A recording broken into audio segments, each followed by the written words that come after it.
I have 30 jobs to do to my £400 2002 VW Polo 9N in the next 24 hours. Let's see how much I can do. I bought this car back in 2017 for just £400 with 80,000 miles on it, and since then I've done a bunch of modifications keeping it nice and cheap as part of a series I've called the Pointless Polo Project. But even with all that, the car looks a bit worse for wear, so today I've got all these parts sitting behind me and I'm gonna make the car look and feel new again. Let's start the clock.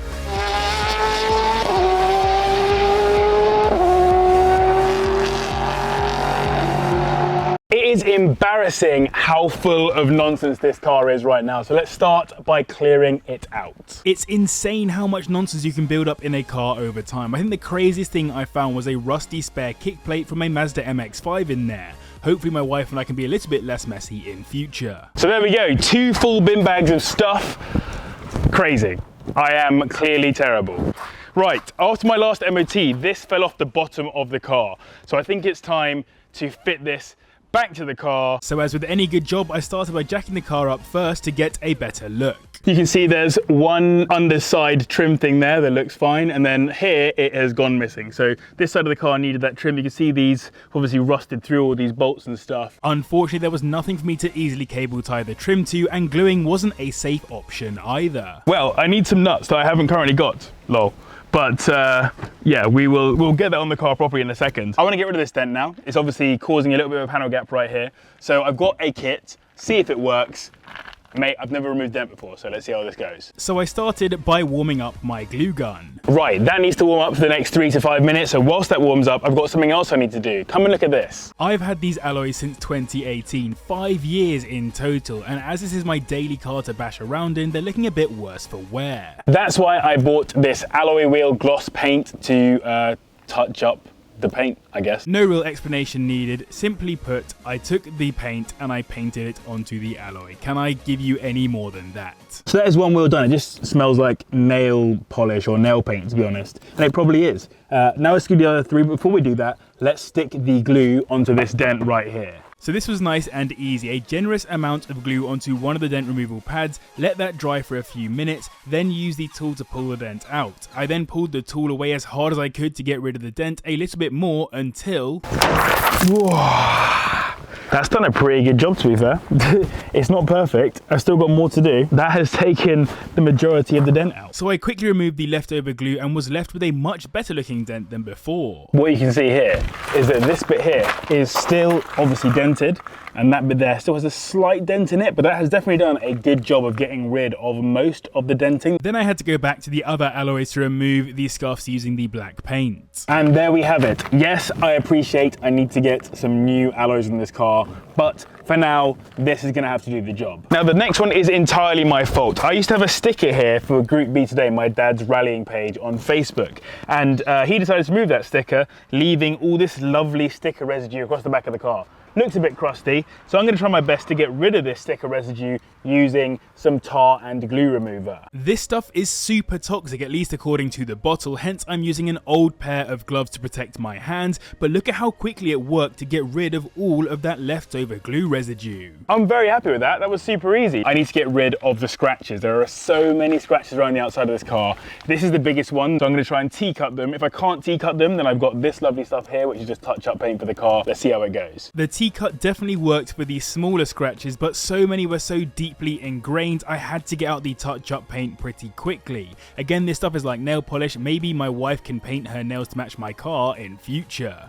It started raining partway through this job, so I sacked it off for the evening and started again early in the morning to get the job done. Could it be better? Yes, and I will be polishing it later, but for now, it's going to do the job. It looks a little bit less scratchy. I mean, the car's 21 years old, mate. It's always going to have some scratches on it. Now, some of the OGs remember that a van and a Honda Jazz broke this wing mirror multiple times. And as you can see here, it has cracked once again. So time to replace again, I guess. This is an easy one. Pop the old mirror out, remove the connectors for the heated mirror, place the new mirror in with that connector attached. Why did I procrastinate for so long over that?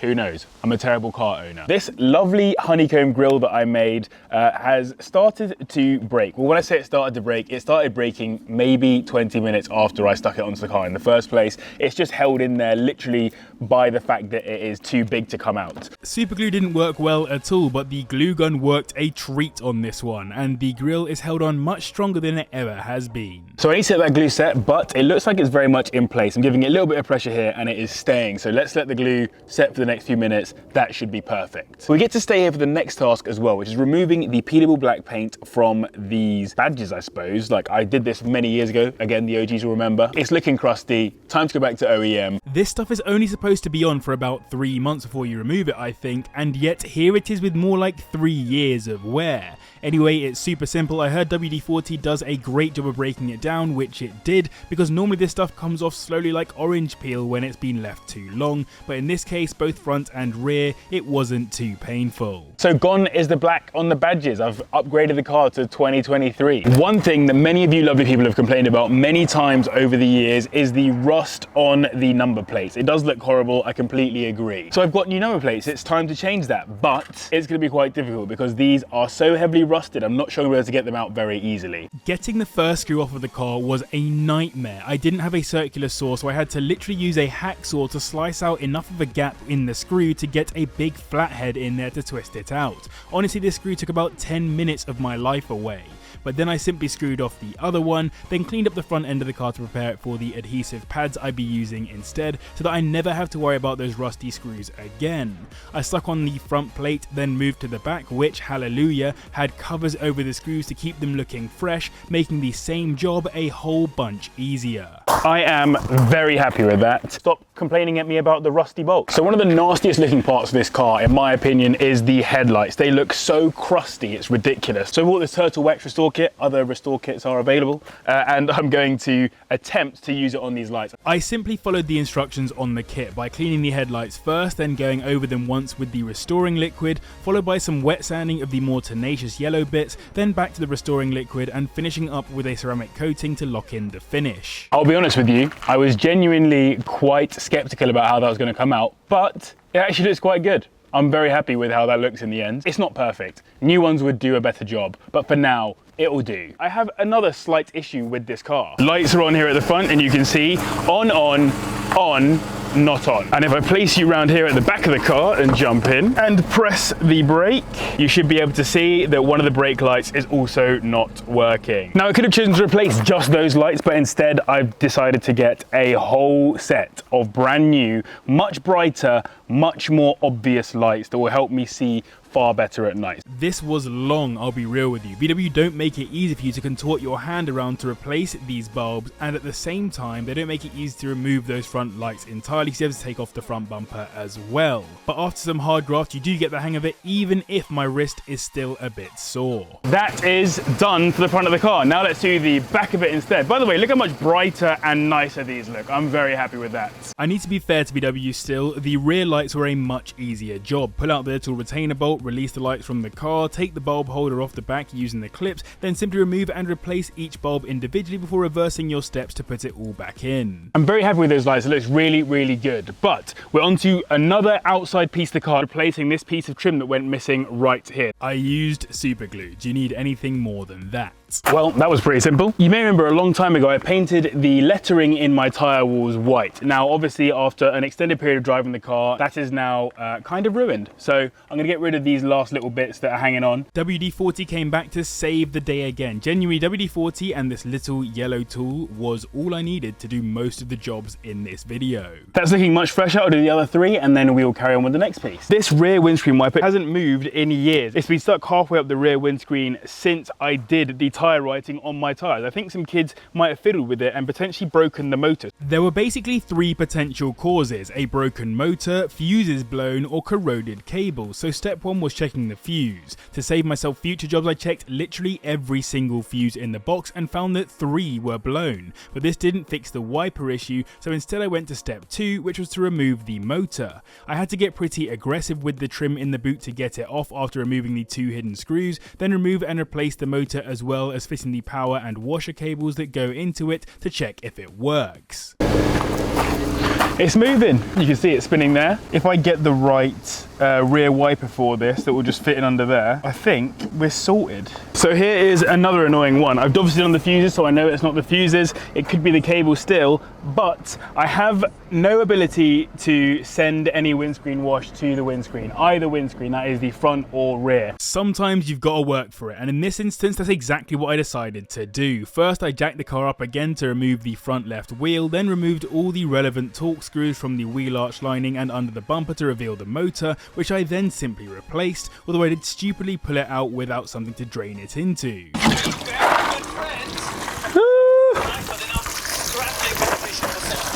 Well, I f***ed that out, didn't I? Never mind that, I did accidentally break the clip that holds the motor in place, so had to tape the new one in and then check if the new motor would work.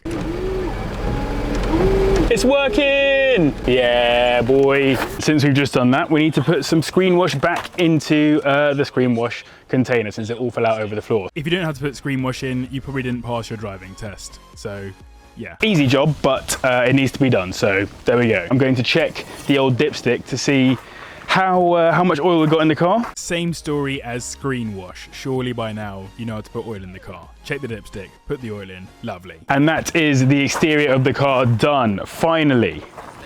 And to kick things off on the interior, I've had this crusty bit of trim, this bit here just hanging off for so long now, and all the stuff is here is just like horrible gluey stuff. So I've got some spray on glue I'm going to put in here and just literally put that back up into the car there. I love how my passengers, like my wife, complain about this trim being loose, as if I'm the one who's pulled it off. I've never been passenger in my Polo, so I refuse to take responsibility. Anyway, easy job, spray glue and the yellow trim tool worked a treat.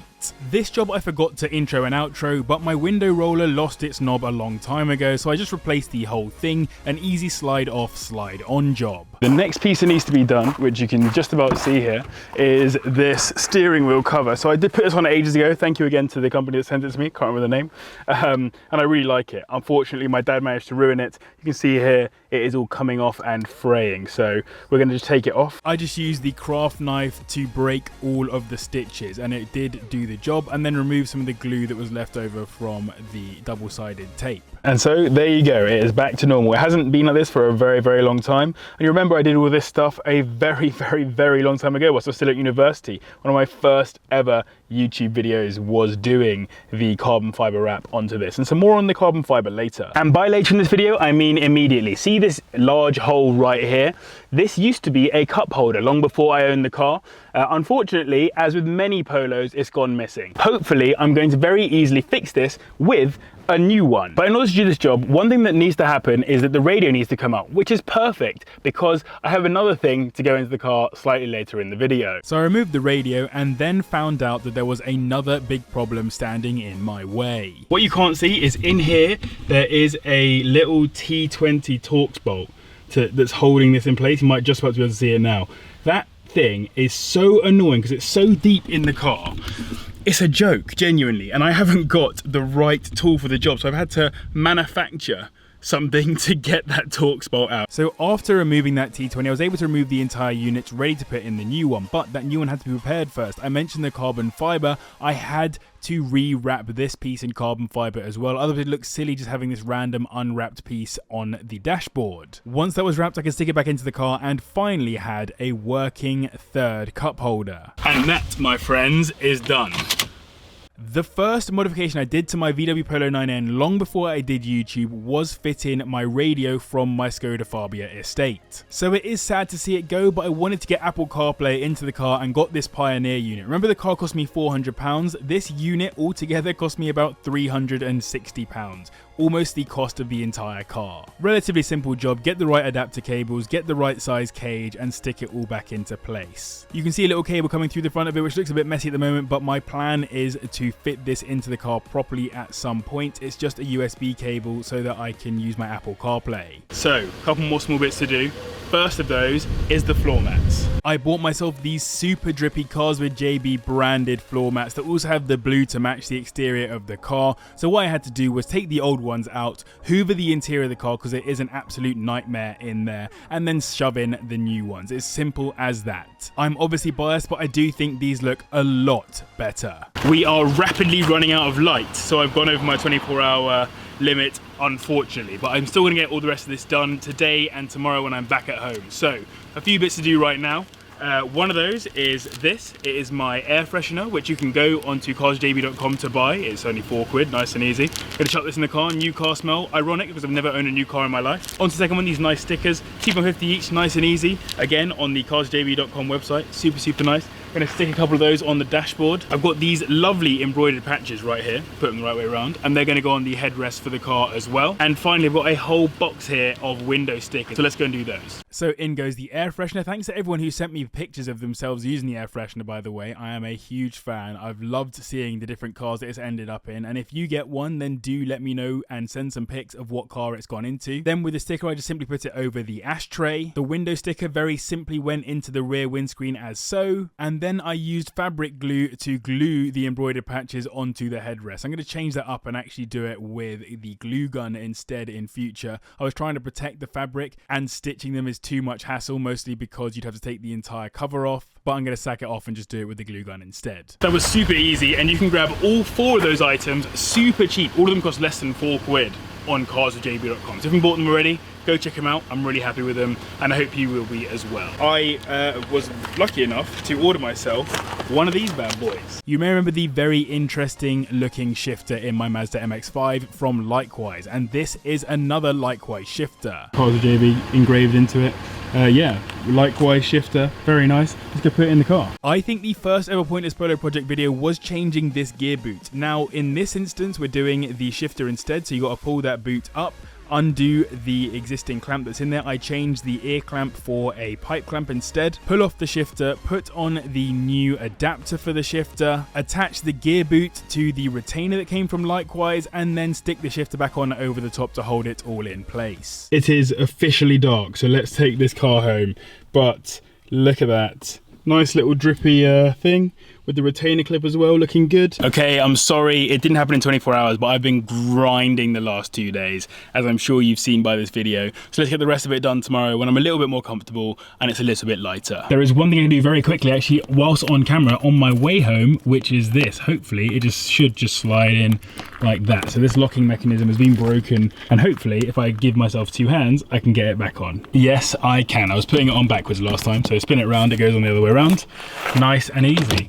That's stunning. What a quick fix. It's another day. We have one more job to do because I wanted to clean the car as well, both outside and in, to kind of finish off the job, but I think that I'm not good enough at it, to be perfectly honest. So I'm gonna get it detailed instead, is my intention. So if anyone knows a good detailing company, let me know in the comments down below. And before I can show you what the final job is, I need to say 3 things. One of those is thank you so much for watching, and a huge thanks to the patrons as well for their support. The second is to support the channel, hit the like button, I would really appreciate it. And the third is, if you are new here, do hit subscribe. Let's do this final modification. So when you get a special edition car, often you get a numbered plaque to tell you what the car is. I very sillily got this Cars with JB Pointless Polo Project 1 of 1. I genuinely wanted to clean the car as well as part of this video, but it just simply wasn't going to happen given the time scale that we had for it, and I think that getting it detailed is the better option. Let me know if you think differently in the comments down below. So that's it, we did it. A bunch of modifications in the space of around 24 hours, plus a few hours to get that final thing done.